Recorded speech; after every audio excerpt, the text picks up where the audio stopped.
I mean, who are we going to have next year? P. Diddy? I look forward to Sean Diddy Combs in his comeback tour. I mean, that's Jay-Z's other best friend. Hi, everyone. I'm Karis K. Wilson, and this is Content Creators We Crave. Today, we're going to talk about the Turning Point halftime show and America the Great. So, talking about Bad Bunny and the choice that Turning Point USA made to counter Bad Bunny being the selected artist to put on the halftime show, and talking through why Turning Point may have done this via looking at Megyn Kelly's kind of video on her thoughts of Bad Bunny being selected, and as well as looking at Megyn Kelly's guest. So first, we'll listen to what Megyn Kelly has to say as she introduces this topic concerning Bad Bunny and trying to kind of think through what are some of the issues that Turning Point USA may have had with the selection and why they chose to put on an alternative halftime show. Let's take a listen. Is Bad Bunny, because he gets selected to play in this and released a statement. What I'm feeling goes beyond myself. It's for those who came before me and ran countless yards so I could come in and score a touchdown. This is for my people, my culture, in our history. But what he said recently when asked about this, the question, you said you wouldn't be giving any concerts in the United States. Was this out of concern about the mass deportations of Latinos? Man, honestly, yes. There was the issue of fucking ICE could be outside my concert, and it's something that we were talking about and very concerned about. So I'll just do one date in the United States. Oh, he's going to deign to grace us with his presence at the Super Bowl. Okay, so straight out of the gate, I can think about and understand and analyze why an organization such as Turning Point USA may have responded to Bad Bunny's being selected to put on the halftime show. I can understand why their response may have been to put on a Turning Point USA halftime show, an alternative to the main Super Bowl halftime show. One, I think Bad Bunny makes it clear that he's unapologetic about showing up in the cultural positioning in which he finds important and representing his culture in a way via his music and via the art that he has put out consistently, over the past few years. Megyn Kelly we'll talk about later in this clip about some other statements that Bad Bunny made, but I'll talk about those later on. But just straight out of the gate, I can understand why, again, an organization like Turning Point USA found it necessary to kind of listen in and analyze what not only the Super Bowl and that being an organization within and of itself, the NFL is doing, but also thinking about not just who they selected to do the halftime show, but some of the responses and some of the messaging that the artist put out prior to this halftime show taking place. So let's keep listening in to see what Megyn Kelly's guests have to say next. So let's listen in here to see what Britt has to say. Britt. Okay, I'm going to be the first to admit I'd heard of Bad Bunny. I didn't know who this guy was. So I'm like, who is Bad Bunny? I mean, I know I'm old, but I'm not that. There's Bad Bunny for those who are just listening. In a dress with some weird white boots that are manly, and he's got hair on his legs, but he's got this big white dress and he's got glitter on his eyes. I mean, it's a situation. So clearly he's not my cup of tea. But then I got to thinking, whose cup of tea is he? And so, this is what I found out going down the rabbit hole on this guy.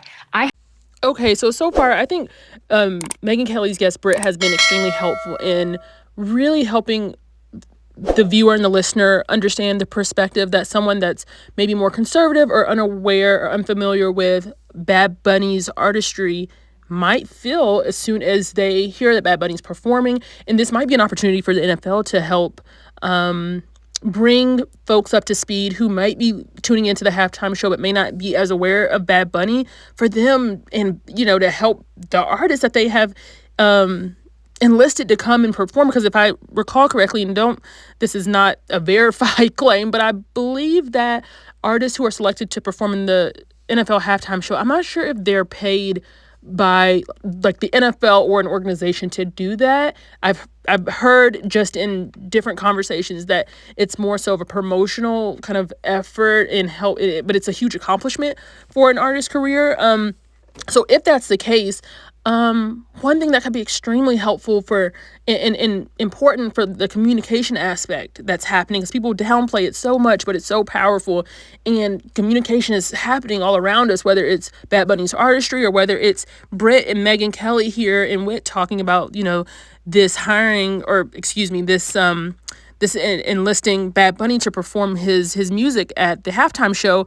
But right away, Britt lists a host of reasons and ways in which she doesn't understand who Bad Bunny is and his artistry, and what we're supposed to be understanding about, what Bad Bunny brings from a artist standpoint and a cultural standpoint. And this is not to say that everything is for everybody, or that there has to be this mass education that has to occur, or that even people want to have to engage with something where there has to be this sort of bringing up to speed that has to occur for everything that occurs in life when it comes to something like the Super Bowl or any other event.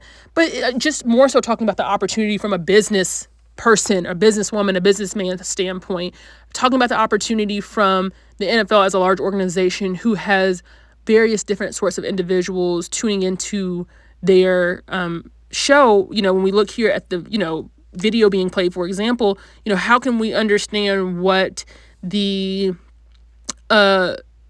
organization, or what Jay-Z and what the NFL was aiming for by including and adding to the list of phenomenal artists that have performed at the halftime? Well, what aspects and what sorts of uniqueness does a Bad Bunny bring to this stage? So anyways, I think my whole point is that I think Britt does a really good job for us. And if somebody, in the NFL was watching this particular clip, or just trying to understand, again, different stakeholders and subsets of the population who might be tuning into the Super Bowl, because I'm going to go out on a limb and say that Britt might watch the Super Bowl with, her family or friends. This could be a huge opportunity, just to try to understand how and in what ways people are showing up to the Super Bowl. Because this is not the first time that there's been not just confusion about artist selection at the Super Bowl, but before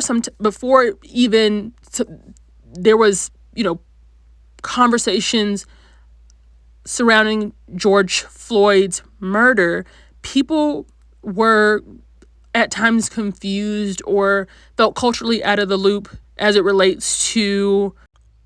I think it's a bit unfortunate, and there's a potential opportunity, even if it's from a business perspective, if that's what, said organization is concerned about, to garner more, eyeballs or more interest in, said event. But let's keep listening and to hear the rest of what Britt has to say after she's kind of shared where her beginning position is as it relates to Bad Bunny. Had no idea that Barack Obama's best friend, Jay-Z, he actually runs the Super Bowl selection process through his company, Rock Nation. And so as soon as I heard that, it was like, aha, okay, it makes sense. They're just trying to shove woke ideology down America's throat in the platform of the Super Bowl. It makes sense. It's not because of who Bad Bunny is. It's because they want us woke. And that's really what it is, courtesy of Jay-Z and Obama. Yeah. I mean, who are we going to have next year? P. Diddy? I look forward to Sean Diddy Combs in his comeback tour. That's Jay-Z's Megyn. Other best friend. So you tell me whether this is an active middle finger to all of MAGA and the right wing by putting this guy who likes to dress in women's dresses and who hates the United States so much he won't come here because he's worried about ICE raiding his concert as our Super Bowl entertainment. Okay, before we listen to Wit's quick take, a few different points I want to address as it relates to Britt's kind of closing response as it relates to this topic concerning Bad Bunny. And you did not know that Jay-Z and Obama were best friends, or at least that's how they're perceived. So that's extremely important information, not only in the way that Britt is communicating to MegynKelly stakeholders and audience, but Brit, I'm sure, has her own audience and stakeholder groups in which she appealed to as it relates to listeners and her audience as well as advertisers.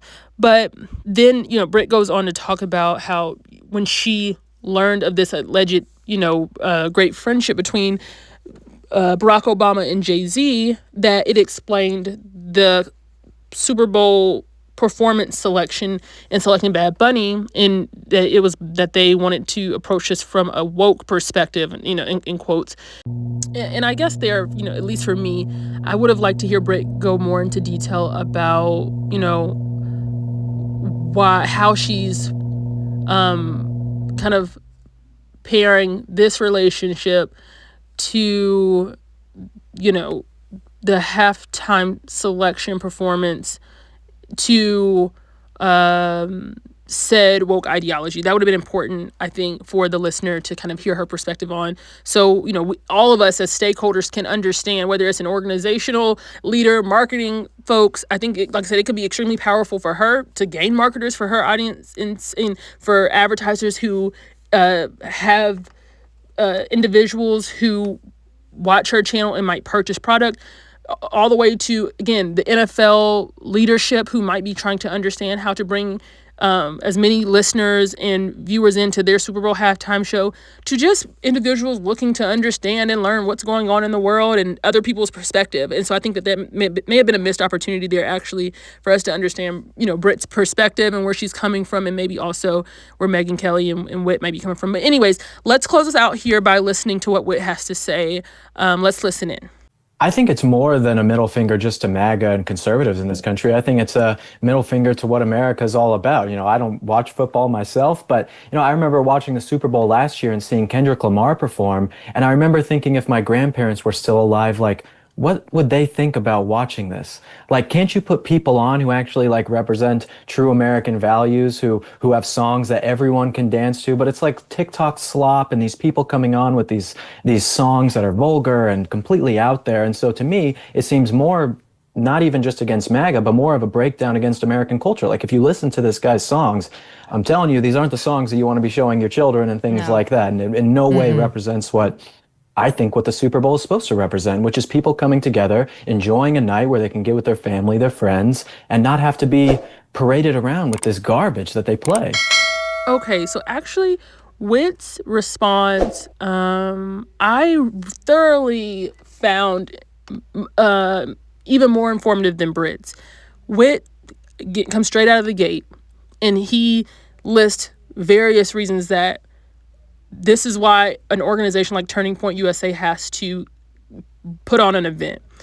With what I hear him sharing when I analyze and kind of think about what he's communicating to us is that there are a number of, or a set of the population who don't know Bad Bunny, but moreover and more importantly, they don't find his music, his cultural expression in many ways, or maybe in any way for some people, to be in any way relevant or uplifting to American culture and society, regardless of where Bad Bunny is from, regardless of whether Puerto Rico is a part of the U.S., regardless of all that.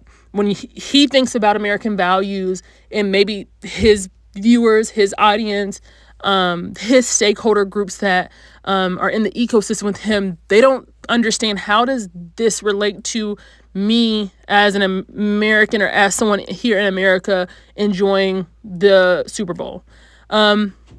Also, you hear him talk about and bring up last year's halftime performance. He brings up Kendrick Lamar's performance, which, I don't have data or research sitting right here in front of me as it relates to Kendrick Lamar's halftime performance specifically.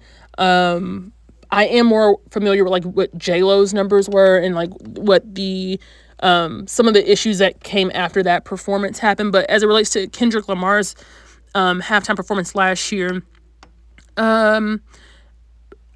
he performed one song, Not Like Us, which went viral when it was released. And, it was about this kind of musical, or the musicality of this musical beef between he and Drake. And from what I understood, anecdotally, right, not necessarily referring to like research or numbers, I thought that song really transcended cultural barriers. And so I thought that, more folks were receptive or felt like there was something that was extremely American, because, there was this kind of almost back and forth between like Canadian culture and American culture, and even, transcended, into other culture and community groups as it relates to this kind of notion, an idea of Not Like Us. And so I think some people kind of attributed that to like American culture and society, and this kind of pushback against, not just Kendrick Lamar and Drake, not just this confrontation between Kendrick Lamar and Drake happening, but also I think people really took that narrative and applied it to their own kind of views of whether it was within their life or even from like a cultural standpoint of, how one maybe moves throughout the United States of America with pride and culture. And so I thought that some people felt like that Kendrick Lamar's song Not Like Us embodied that performance. And yes, of course, it had aspects of addressing Black culture within that song, but that's neither here nor there. What's more important is Witt's view and his understanding and the way that he's made sense of this asking of Bad Bunny to perform at the Super Bowl halftime show. And so, if I'm an organizational leader, if I'm a content creator even, or any other said individual, I'm watching various different content creators, and when I'm watching and looking at this, I'm getting various different perspectives of what is being said, actions, what understanding or what communicative nuggets that one may be able to glean insight from that will help me navigate society, culture, and, whatever vision I might have for, what I want to be as a brand, or just in general, how I want to show up in society as a person, and how I want to spend my time engaging with content creator information and content that's put out here on the web to consume. So on that note, thank you guys so much for watching. What do you think about the Bad Bunny halftime show? What's your understanding of why Turning Point USA decided to put together an alternative show? Don't forget to subscribe. See you in the next video.